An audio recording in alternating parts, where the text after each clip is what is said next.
Hello guys, এটা হলো Bhagwangola station, Murshidabad জেলা। আমরা এখন যাব সেই পীরতলা। ট্রেন আসবে একটু পরে। স্টেশনের ধারে ধারে দেখো ফুল গাছ, সজনা গাছ, তার পাশে হাইওয়ে রোড,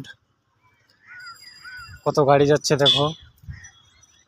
আর এই সেই মুর্শিদাবাদ জেলার ঐতিহাসিক স্টেশন, সাইনবোর্ড।